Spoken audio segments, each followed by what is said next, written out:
Welcome to Crown of the Alpha, where every throne is taken by force and every crown comes with a curse. If you're new here, subscribe now and turn on notifications so you never miss a King Ozrath story. Drop a comment below and let me know what you think. Now let us begin. Ardenveil does not announce itself. The Highland Road runs through 3 days of open territory, pack lands and border markers, and the specific visual language of a continent that has been dividing and redividing itself for 400 years. And then the mountain range arrives, and the road begins to climb, and the city is simply there, carved into the cliff face as though the mountain produced it rather than the other way around. The stone of the buildings continuous with the stone of the cliffs behind them in a way that makes the distinction between construction and geology academic. They arrive at dawn. The High Council chambers are at the highest point, accessible through ascending stone passages worn smooth by centuries of footsteps. Every alpha and delegation and territorial dispute that the Continental Pact system has generated in 400 years leaving their specific mark in stone. And Kira counts the steps on the way up, because counting is the mechanism her mind uses to stay level in spaces designed to be overwhelming. 217 steps. The chamber is larger than anything she has been inside. 40 feet of vaulted stone ceiling above the presentation floor. Narrow windows cut into the mountain face, admitting the specific cold gray light of Highland morning without warmth or direction. 41 torches burning on the walls. She counts those too, throwing their light upward into the vault and downward onto the curved stone horseshoe of council seating where 43 members are already positioned when they enter. She counts those as well. 43. 31 of them she can read immediately. The quality of attention that belongs reading to preliminary documentation and are now receiving confirmation. 12. She reads differently, the specific stillness of people who know what is coming and have already decided their response to it. And one above all the others. At the apex of the horseshoe, the senior position, silver hair cut close to the head, gray eyes that have the specific quality of someone who has been in this chamber for 40 years and believes, has always believed, will always believe, that the chamber itself is the weapon and that anyone who walks onto the floor has already conceded the most important ground. Kira Vashe, 67 years old, 40 years of council service. The longest-serving member in the history of the High Council of Ardenveil. She's looking at Kira, not at Ozrath, who is standing at the presentation table with the sealed document cases before him and the 12 Black Moon guards of the chamber entrance, and the specific authority of the Alpha King of the most powerful packed territory on the continent radiating from his posture in a way that fills the chamber as completely as the torchlight. Not at Sable Marin, who is seated in the chair, to Kira's left in her dark Black Moon guest cloak, her white hair arranged with the care of someone who understood that this moment required presenting herself exactly as what she is, her gray eyes moving across the council seating with the focused assessment of a woman who was in this chamber 42 years ago and is counting the faces that were territorial records. At Kira. Everything formally entered 7 days ago under the council motion Ozrath submitted before she had agreed to come, before he had asked her to come, before she had known she was coming.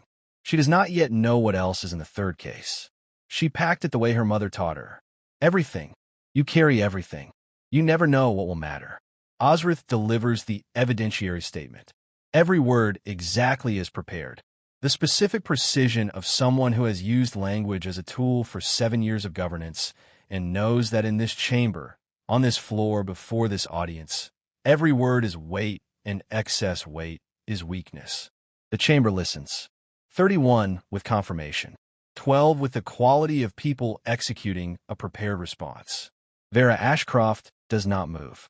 Her stillness is more frightening than any procedural challenge, because she has not made her move yet.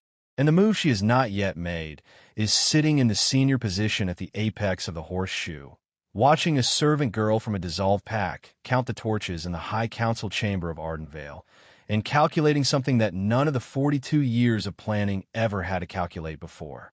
What the servant girl is worth. And whether she already knows, the chamber has been designed to do one thing consistently across 400 years of use. Make whoever stands on the floor feel the weight of what is above them, not through explicit intimidation. The High Council of Ardenveil has never required explicit intimidation, which is the specific luxury of a body that has been the highest institutional authority on the continent for longer than any living memory can reach. Through architecture, through the 40-foot vault and the curved stone horseshoe and the 41 torches and the 217 steps that every delegation climbs before they arrive at the floor. Through the accumulated weight of 400 years of decisions. The formal notification sent 7 days ago. The council motion submitted simultaneously. The 3-day waiting period that expired 2 days into their journey. The evidence already formally entered under council law before they arrived at the 217th step.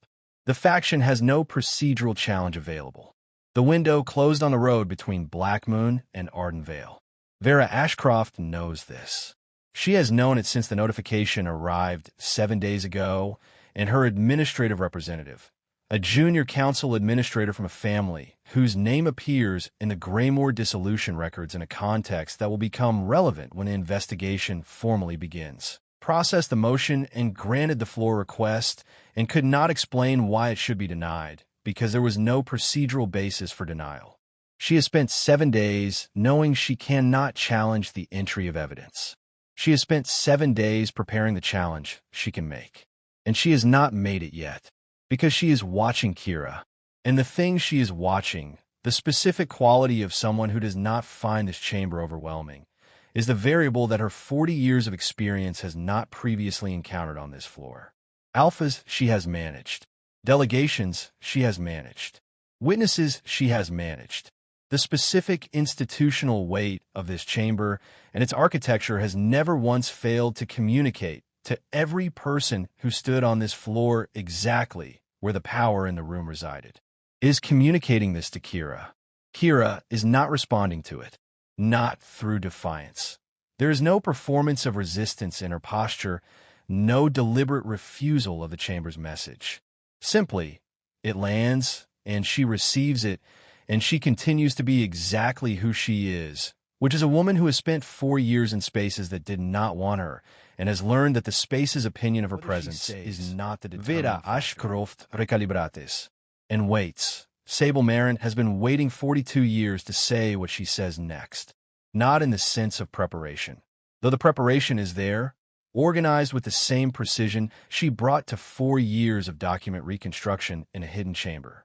In the sense that the first time she was in this chamber, 42 years ago, she was 30 years old and serving as a junior archivist for the Greymoor Pact delegation, and she sat in the lower delegation seating and watched a proposal be made and recorded it in her notation system and understood with the specific clarity of an archivist that what she was recording was the origin of something that would matter enormously to someone at some future point.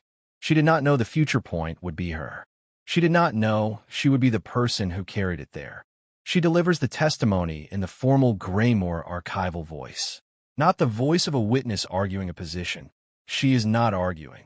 Not the voice of a survivor describing an injustice. She is not describing. The voice of an archivist presenting documentation. The specific register of someone trained to be the instrument of the information rather than its advocate. To let the records speak. To let the evidence carry its own weight without the additional weight of personal investment, pushing it in a direction that a skilled proceduralist could use to question its objectivity.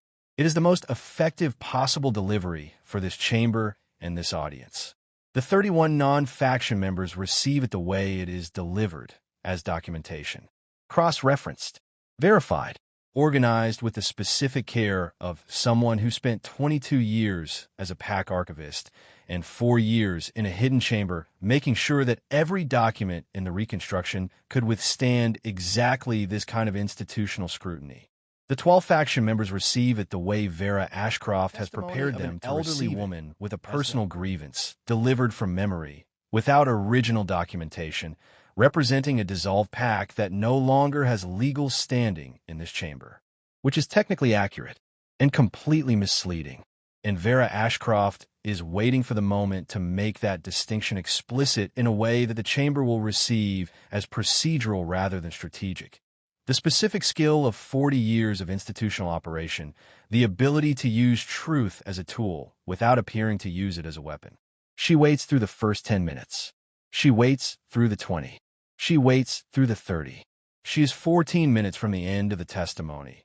The specific patience of someone who knows exactly how long to let something run before the intervention has maximum effect when she stands. The chamber's ambient sound disappears. 43 people and 3 guests on the floor and 12 guards at the entrance all register simultaneously that Vera Ashcroft has risen from the senior counsel position and the specific quality of that registration. The collective held breath, the reorientation of every body in the room toward the apex of the horseshoe, communicates something that 400 years of institutional memory has encoded into the chamber itself. When Ashcroft stands, the chamber listens. She says 4 words. The Graymore archive was destroyed. True words. Every person in the chamber knows they are true. Sable knows they are true. Kira knows they are true. Ozrath knows they are true. The 31 non-faction members know they are true and are now calculating what they mean for the evidentiary weight of everything they have just spent 30 minutes receiving. True words used as a weapon with the specific skill of someone who has spent 40 years understanding that the difference between truth and useful truth is entirely a matter of timing. The chamber waits. Sable looks at Vera Ashcroft, the sealed personal archive case on the presentation table. Her hand moves toward it. She does not decide to open it. That is the thing she will understand later. Sitting in the delegation chamber with the Highland Dark outside the window and Ozrath beside her and the 42-year-old document still in her hands, that the decision was not a decision. It was older than decision. It was the specific automatic response of a body that was trained by 11 years of archive floors and winter afternoons and a woman's patient voice explaining the same principle in 30 different ways across 30 different documents until the principle became instinct rather than instruction. You carry everything. You never know what will matter. You never leave a document behind. Ozrath Vash said it the first time when Kira was 7 years old and knocked a stack of documents off the lower archive shelf and started to leave the scattered ones because there were too many to carry and her small arms were already full. Her mother set down what she was holding and gathered every single piece and said, "You carry everything, Kira, every single one. You never know which one matters until the moment you need it, and by then it is too late to go back." She said it the last time, in the specific form Sable described, the dictation voice gone hoarse, the hands that could no longer hold anything, the 48th hour of 48 hours, as the last thing she said before the infection took the rest of her voice. You carry everything. You never know which one matters. Kira's hand opens the case. The chamber watches. She removes the reconstruction documents, sets them left. The charge document, sets it beside them. The pre-council territorial records, beside those. Then her hand goes back in and finds something that was not in the formal evidence submission because she did not formally inventory the 3rd case when she packed it in the war room at dawn 3 days ago. She packed it the way her mother taught her, everything in the case, everything within reach, everything that might matter. And in the war room at dawn 3 days ago, she had reached to the back of the reading room shelf where the unsealed documents were kept and taken everything that was there without reading the labels, because reading the labels took time, and they had 3 days of road ahead, and the labels could be read on the road. She did not read them on the road. She was watching the Highland Territory. She was looking forward. The document her hand finds now has a different texture from everything else in the case. Not the aged quality of Sable's reconstruction, which is 4 years old, the specific aging of parchment that has been written on and handled regularly in a cold, damp chamber. Not the precise freshness of the charge document or the pre-council records. Something older than either. The specific texture of parchment that is 42 years old and has been stored correctly, flat sealed, in the consistent temperature of a Graymore archive that Ozrath Vash maintained with the same care she brought to everything she maintained. Kira's hand goes still in the case. She knows this texture, not from this document. She has never held this document, has never read it, did not know it existed until this moment. She knows it from hundreds of documents she held as a child on the warm archive floor from the specific quality of the older records her mother handled differently from the newer ones. More carefully, with the specific reverence of someone who understood that age changes the relationship between a document and the hands that hold it. 42 years old. She removes it. The Greymoor archive seal in the lower corner. Her mother's notation system. The cross-reference number in Ozrath Vashe handwriting. The date in the specific format her mother used for founding session records. The signatures of every delegation present. The original minutes 42 years ago, in which the faction first proposed the mechanism that became the Blood Moon Treaty's servitude clause. Not a reconstruction, not a memory. The original. She places it on the table. The chamber is completely silent. Not the silence of held breath, though that is present, but the deeper silence of a room full of people who have just witnessed something that requires the reprocessing of everything that came before it. The 42-year-old document on the presentation table is not large. It is not visually remarkable. It is aged parchment with the specific appearance of something that has been carefully stored for a long time, which is exactly what it is. What makes the chamber silent is the seal. The Greymoor archive seal in the lower corner. The specific mark of a pack archive that was dissolved and then burned precisely because of the documents it contained is visible from the council seating.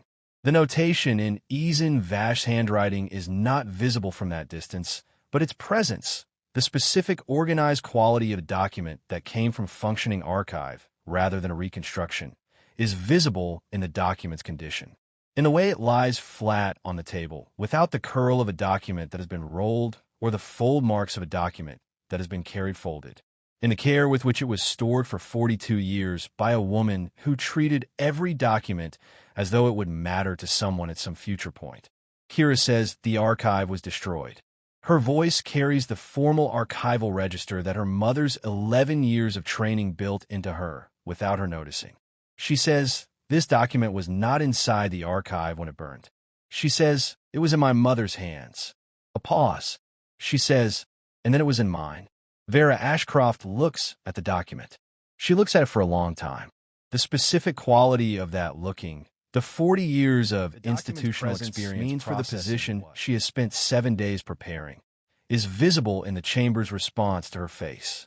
The 31 non-faction members watching her. The 12 faction members watching her.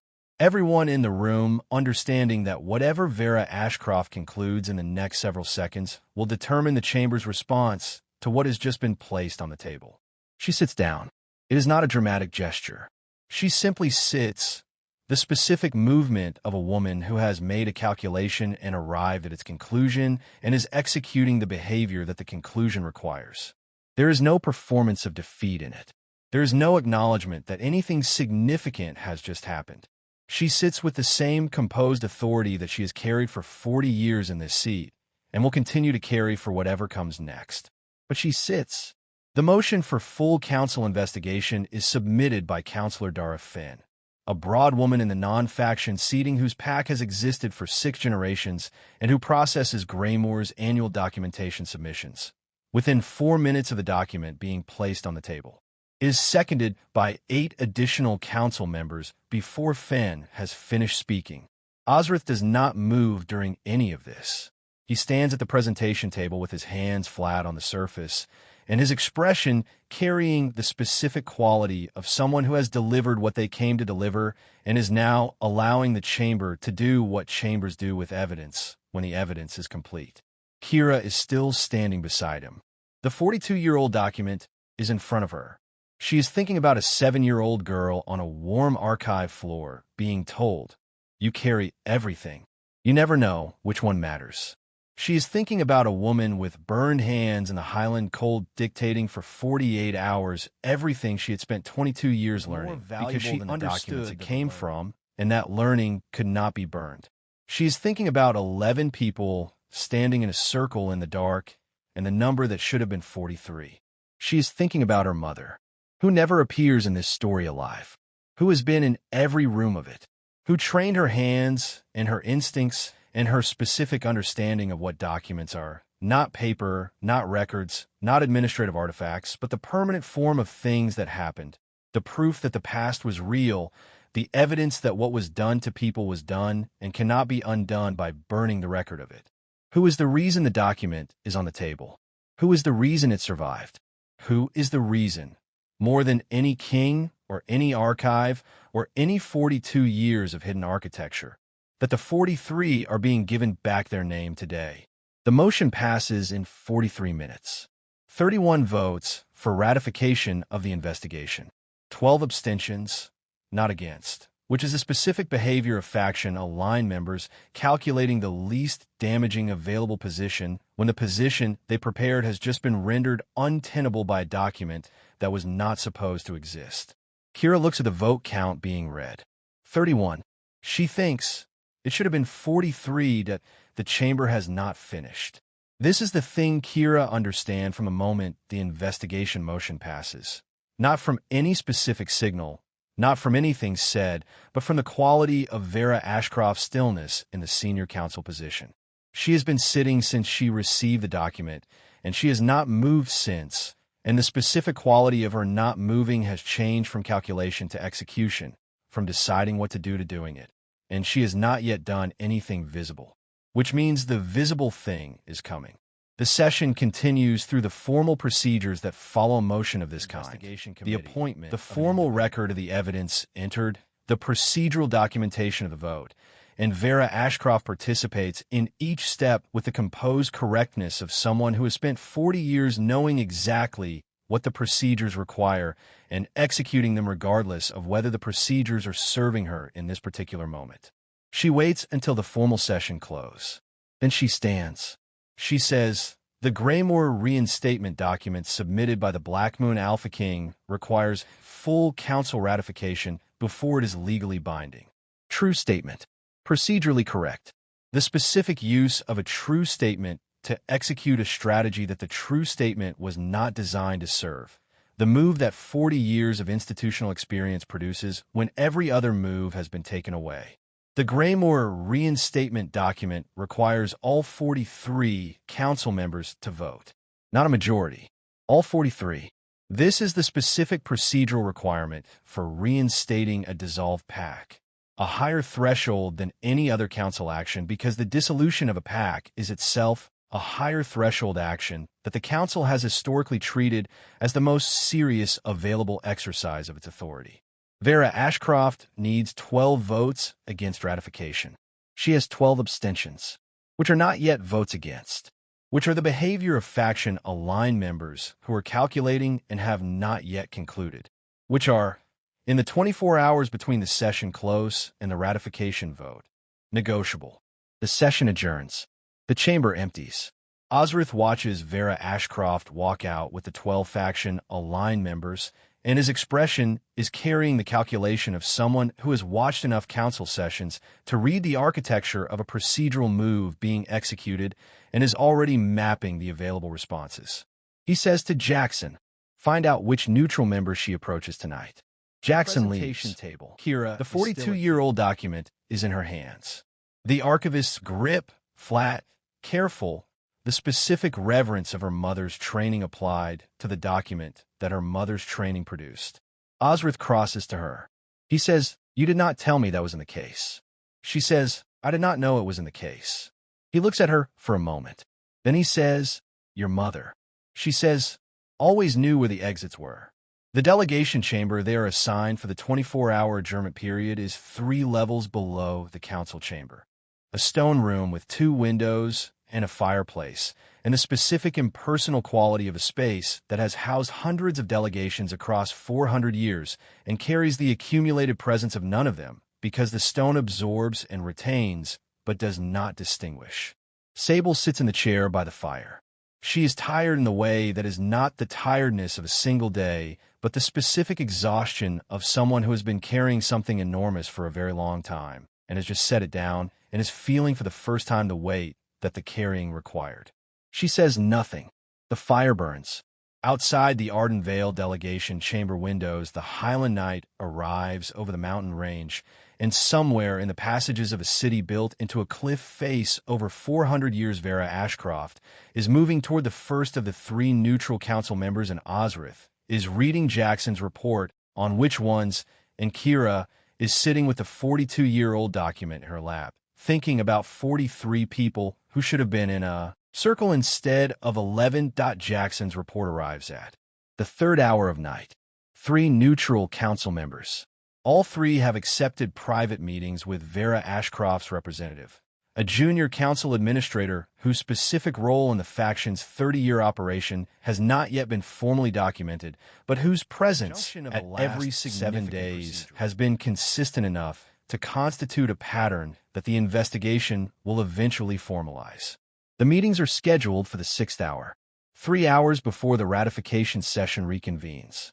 Ozrath reads the report at the small stone table in the delegation chamber with the fireplace burning behind him and the Highland night outside the windows, and Kira across the table reading the same report with the same expression. The one that means she is running a calculation that has multiple simultaneous variables and is tracking each one. The neutral members are not faction-aligned. This is what makes them dangerous in a way that the 12 faction members are not. The 12 faction members have already voted their position. Abstention is its own declaration, and the investigation will eventually determine the full extent of their involvement.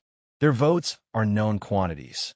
Their abstentions on the investigation motion have already told the official council what their ratification votes will be. The 3 neutral members are different. Their pacts have territorial relationships with faction-controlled pacts, economic dependencies, trade agreements, grazing rights that run across borders that the faction has been managing through Blackmoon's administrative apparatus for 11 years. Dependencies that were built deliberately.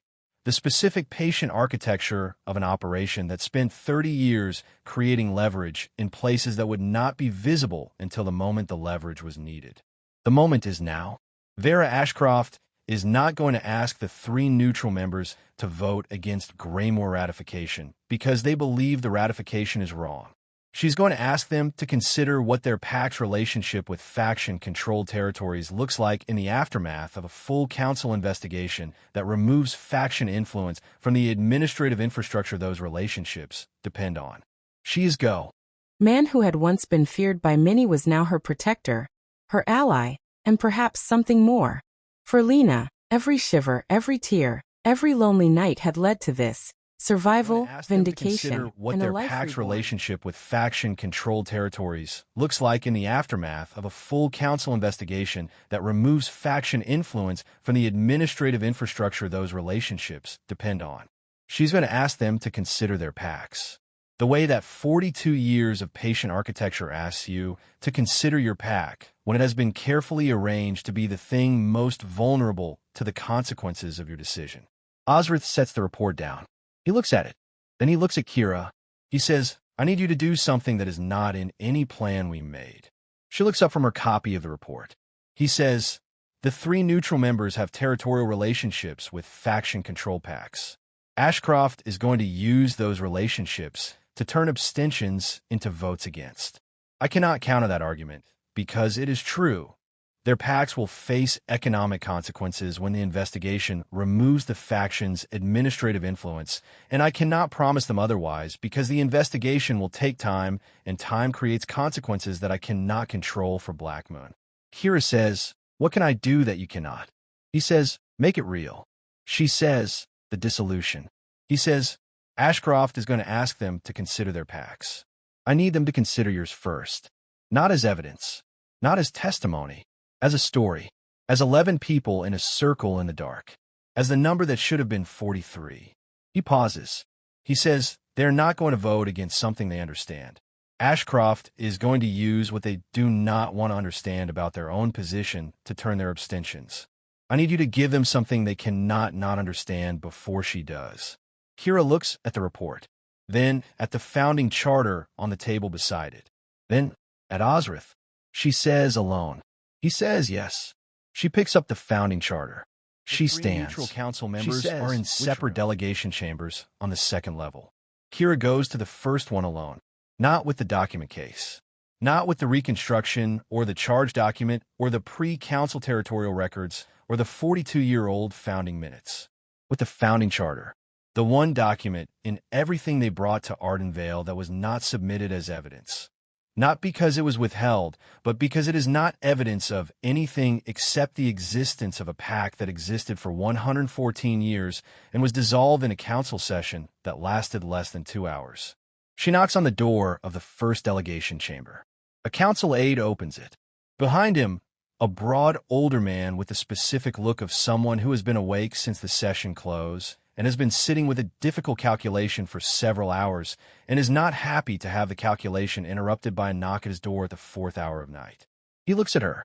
She is 22 years old with dark hair and 2 cracked ribs and a founding charter in her hands and no formal territorial standing and the specific quality of someone who has stopped finding exits and started building doors. She says, "I am Kira Vashe. I am a Greymore Pack representative. I would like 5 minutes of your time." He looks at the founding charter in her hands. He steps back from the door. She goes to the second chamber, then the third, each time the same.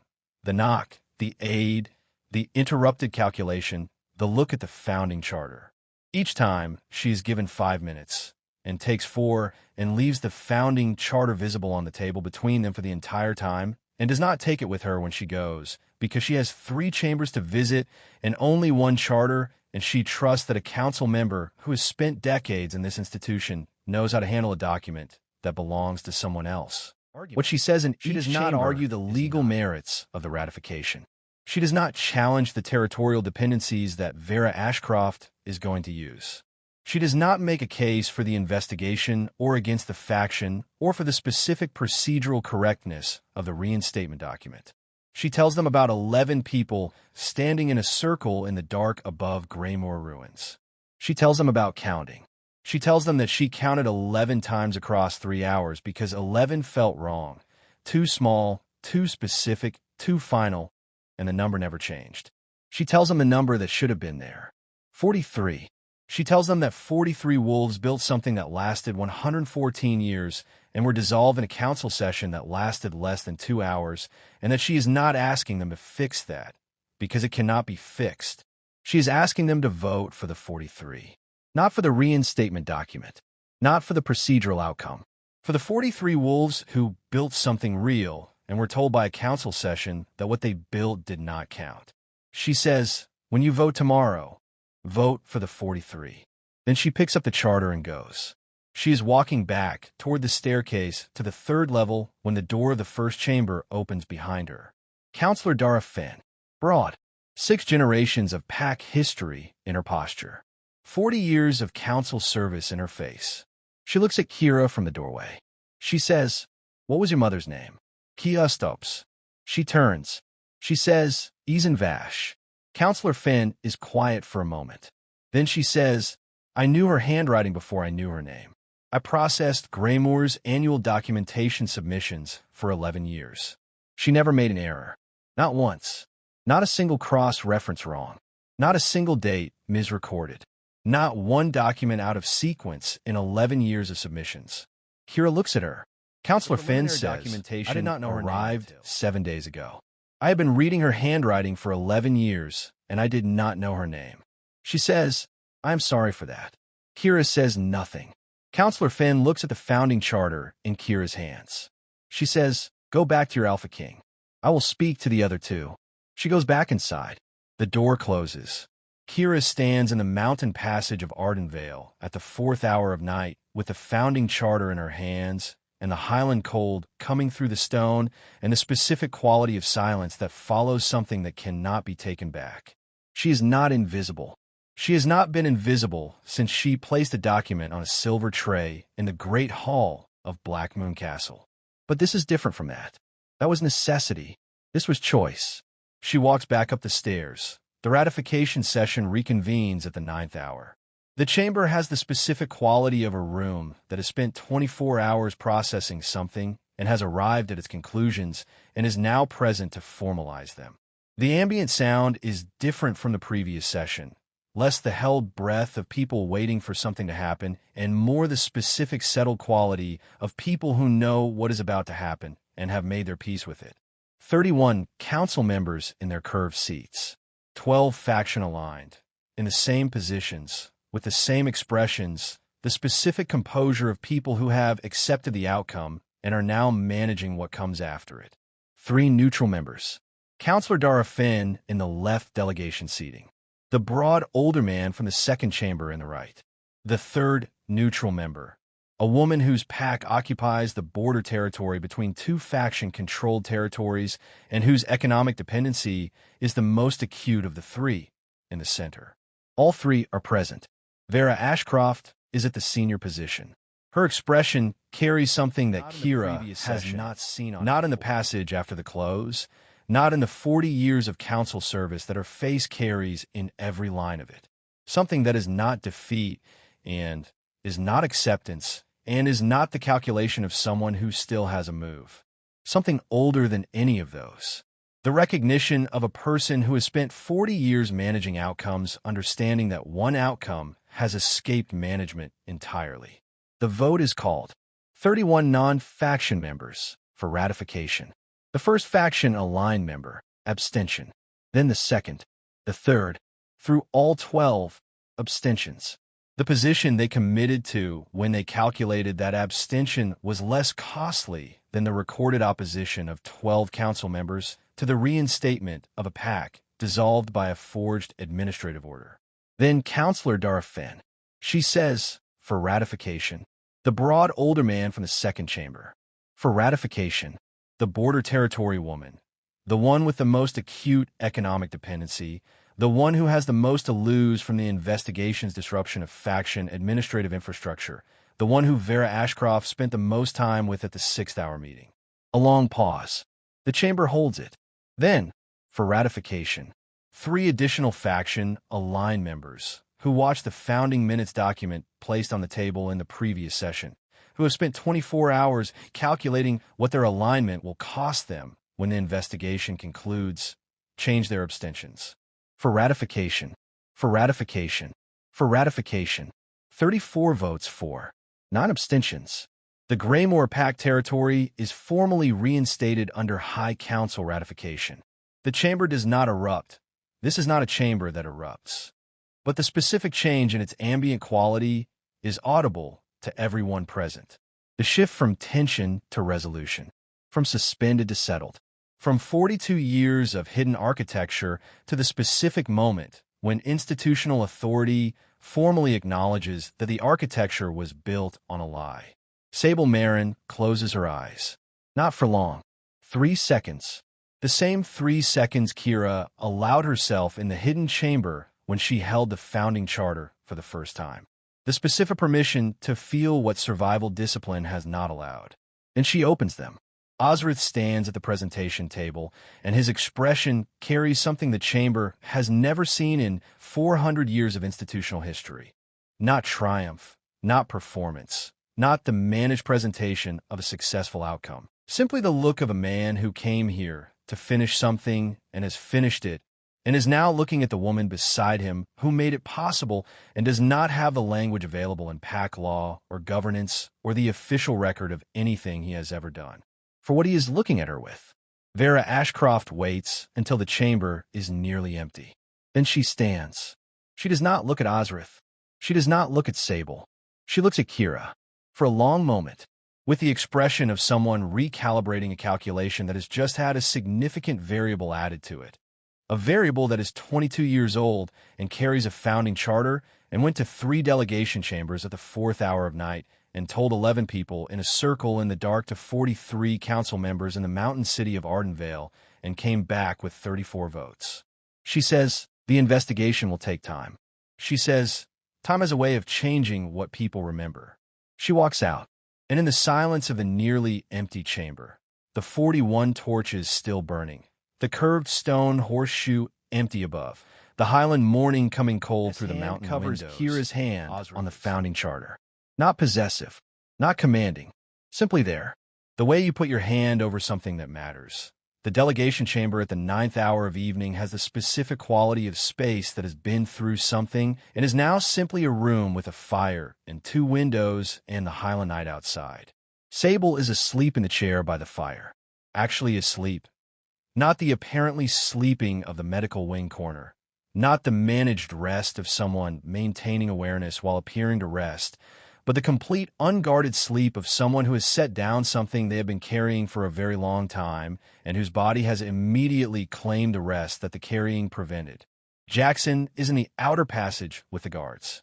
Ozrath and Kira are at the small stone table with the founding charter between them and the Highland Knight outside both windows, and the specific quality of silence that has developed between them over 4 months of crisis and hidden chambers and forged seals and Highland roads. The silence that does not require filling, because both of them have learned that what exists between them is more accurately expressed in silence than in anything available in the formal language of pack law or governance, or the categories that exist for what two people can be to each other in a world with rules about it.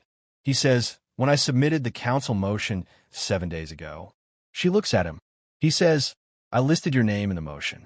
Not as a witness, not as evidence." She says, "As what?" He says, "As a Greymore pack representative. Under High Council law, a pack representative has the same standing as a pack alpha in this chamber, which means you have had alpha standing in the High Council of Ardenveil since the moment you walked through the chamber doors this morning." She looks at him.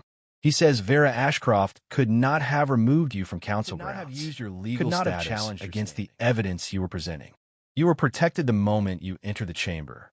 She says, "You listed me before I agreed to come." He says, "Yes." She says, "Before you asked me." He says, "Yes." A pause. She says, "When did you decide?" He says, "The courtyard. The morning you said 3 days." She says, "I had not said yes yet." He says, "I know." The fire burns in the corner where Sable is sleeping.